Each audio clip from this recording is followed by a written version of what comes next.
आज खबरों से भरपूर दिन है। बहुत सारी खबरें तो सुप्रीम कोर्ट से रिलेट करती हैं, लेकिन एक और पावरफुल अपॉइंटमेंट भी आज ही के दिन हुई है। नए DGISI जनरल आसिम, उनकी तैनाती की गई है। किसी ज़माने में कोर कमांडर पिंडी, इनके वालिद जनरल GM मलिक, वो हम लोग उनसे नए नए आए थे इस प्रोफेशन में, तो उस वक्त उनसे तारुफ था कि पिंडी के कोर कमांडर हैं। ये उनके साहबजादे हैं, ये भी जनरल बने हैं, लेफ्टिनेंट जनरल, और DGISI के तौर पर आज इनकी तैनाती की गई है।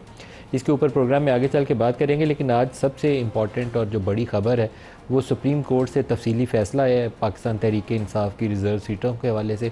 और सुप्रीम कोर्ट ने बड़ी तफसील के साथ उसके ऊपर कॉन्स्टिट्यूशनल जो आर्टिकल हैं उनकी भी वजाहत कर दी है। जो इलेक्शन रूल्स के अंदर एक उनका रूल 94 है, उसको आइन से मुतसादिम करार दे दिया। और बाकायदा क्लियर कट इंस्ट्रक्शंस और ऑर्डर्स हैं कि ये सीटें पाकिस्तान तहरीक इंसाफ की हैं, उनका हक़ है, उन्हीं को मिलना चाहिए। और एक उनकी ऑब्जर्वेशन है इलेक्शन कमीशन ऑफ पाकिस्तान के हवाले से जो बहुत ही पावरफुल है। वो कहते हैं कि इलेक्शन कमीशन ऑफ पाकिस्तान जो है मुकम्मल तौर पर नाकाम हो गया अपनी इलेक्शन के हवाले से ज़िम्मेदारियाँ अदा करने पे। जस्टिस याह्या अफरीदी का इजाफी नोट भी आया है, तो जस्टिस याह्या अफरीदी ने भी इजाफी नोट के अंदर लिखा है कि इलेक्शन कमीशन ने अपनी ज़िम्मेदारियाँ अदा नहीं की। जो इसका काम था कि फ्री, फेयर और ट्रांसपेरेंट इलेक्शन कंडक्ट करना, वो ये करने में नाकाम रहा।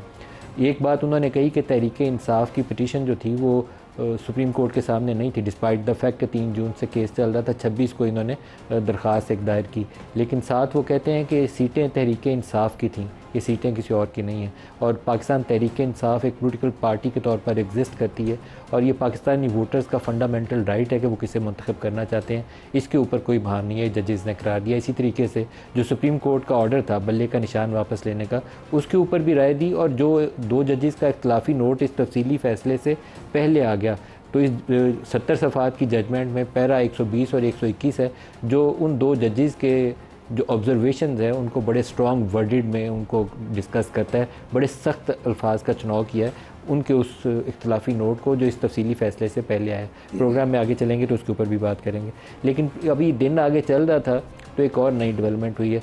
हुकूमत ने बड़े ढोल बजाए थे कि बड़ा क्रेडिट लिया था कि हमने practice and procedures act supreme court के अंदर ट्रांसपेरेंसी ले आए हैं।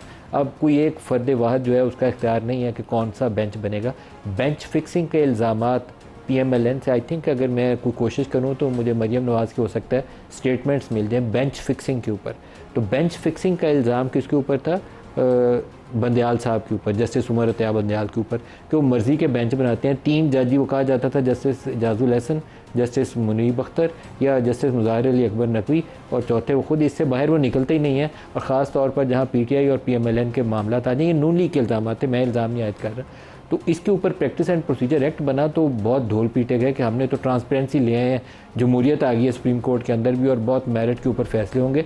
ख़ुद मौजूदा चीफ जस्टिस काजी फ़ायज़ ईसा साहब ने एक बड़ी पोजीशन ली, एक तगड़ी पोजीशन ली, और तब तक ये अपने चैम्बर के अंदर बैठते रहे, कोर्ट प्रोसीडिंग का हिस्सा नहीं बने जब तक वो प्रैक्टिस एंड प्रोसीजर्स के हवाले से फ़ैसला नहीं हो जाता। तो वो सारे मामला होने के बाद एक्ट भी बन गया, सुप्रीम कोर्ट ने उसको एक्सेप्ट भी कर लिया।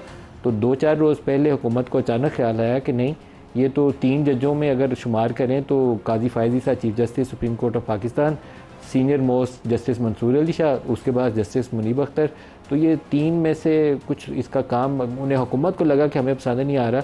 तो उन्होंने कहा कि चीफ जस्टिस को इख्तियार दे देते हैं कि वो सीनियर मोस्ट जज जो जस्टिस मंसूर अली शाह है उसके साथ किसी भी अपनी मर्ज़ी के जज को मुकर्रर कर सकते हैं। तो काजी फ़ायज़ ईसा साहब ने उसके ऊपर जस्टिस अमीनुद्दीन को उस कमेटी का रुकन बना दिया।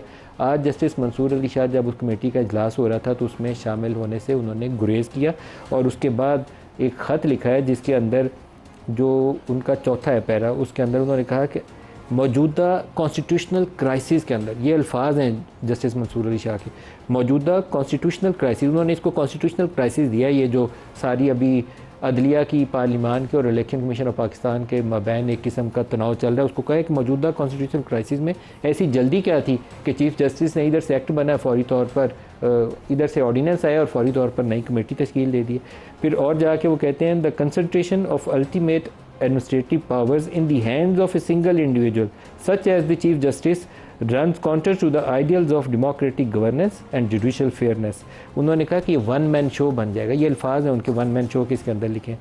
फिर इसी तरीके से वो अपने लास्ट सफ़े पे जाके कहते हैं कि चीफ जस्टिस ने ये कमेटी जो कॉन्स्टिट्यूट कर रही है ये without any lawful jurisdiction and without consultation with his colleagues colleague judges seems to offend these principles and verdict of the full court।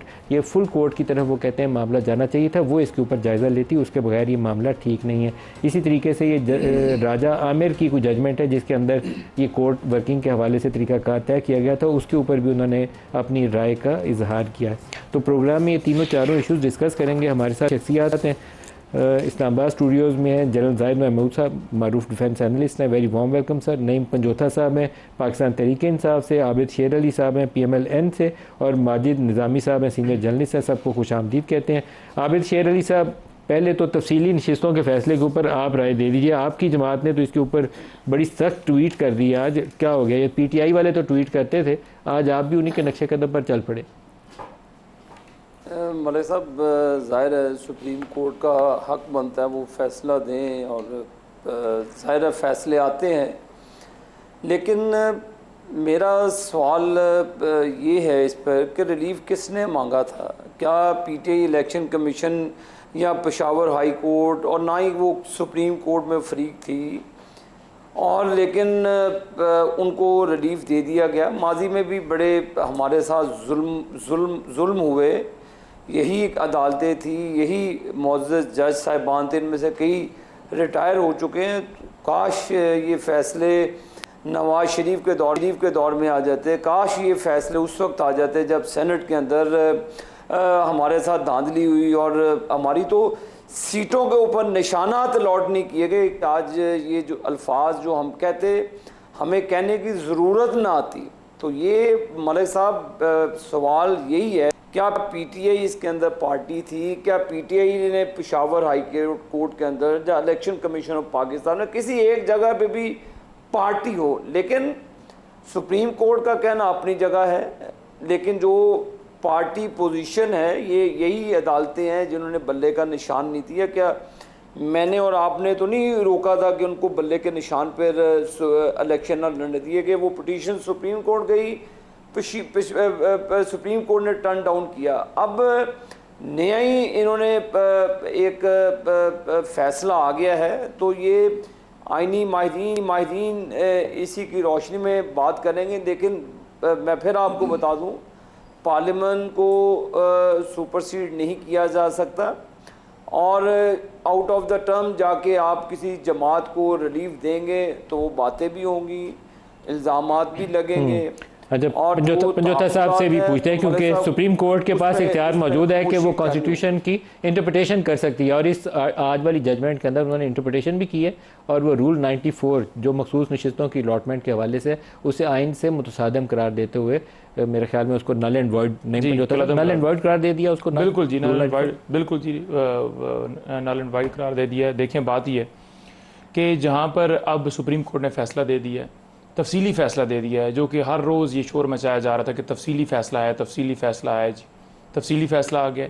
उन्होंने कहा है कि इसके ऊपर टाइम लगे वैसे तफसीली फ़ैसला आने में, पहले आ जाता। हमने तो नहीं कहा कि लेट आना चाहिए, हम तो कह रहे थे कि फ़ौरन आना चाहिए। हम तो कहते हैं कि स्पीडी जस्टिस मिलना चाहिए, हम तो कहते हैं कि आइन और कानून के मुताबिक मुल्क चलना चाहिए, किसी जगह पर डिले नहीं होना चाहिए। हम तो कहते हैं हमारे, देखिए इसमें सबसे ज़्यादा इशू किसे था? इफेक्टिव तो हम थे। अब जहाँ ये बात मेरे भाई कर रहे हैं कि PTI तो पार्टी नहीं थी, तो क्या नून लीग या पीपल्स पार्टी या MQM पार्टी थी? क्या लोगों ने वोट नून लीग, पीपल्स पार्टी या MQM को दिया था?